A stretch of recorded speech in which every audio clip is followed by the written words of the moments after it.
ఓం శ్రీమాత్రే నమః. శ్రీ మహాలక్ష్మి అష్టకం. నమస్తేస్తు మహామాయే శ్రీపీఠే సురపూజితే శంఖచక్రగదాహస్తే మహాలక్ష్మీ నమోస్తుతే.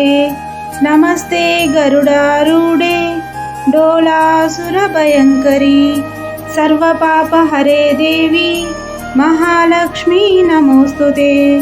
సర్వజ్ఞే సర్వవరదే సర్వదుష్టభయంకరీ సర్వదుఃఖహరే దేవి మహాలక్ష్మీ నమోస్తుతే.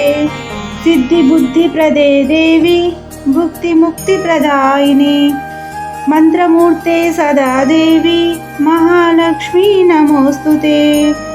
ఆద్యంతరహితే దేవి ఆదిశక్తి మహేశ్వరి యోగజ్ఞే యోగసంభూతే మహాలక్ష్మీ నమోస్తుతే.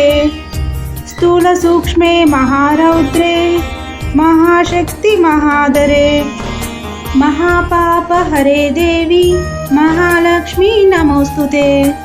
పద్మాసనస్థితే దేవి పరబ్రహ్మస్వరూపిణి పరమేశీ జగన్మాతః మహాలక్ష్మీ నమోస్తుతే.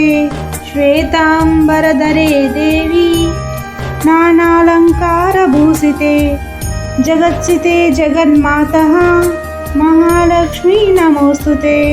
మహాలక్ష్మ్యాష్టకం స్తోత్రం యః పఠేత్ భక్తిమాన్ నరః సర్వసిద్ధిమవాప్నోతి రాజ్యం ప్రాప్నోతి సర్వదా.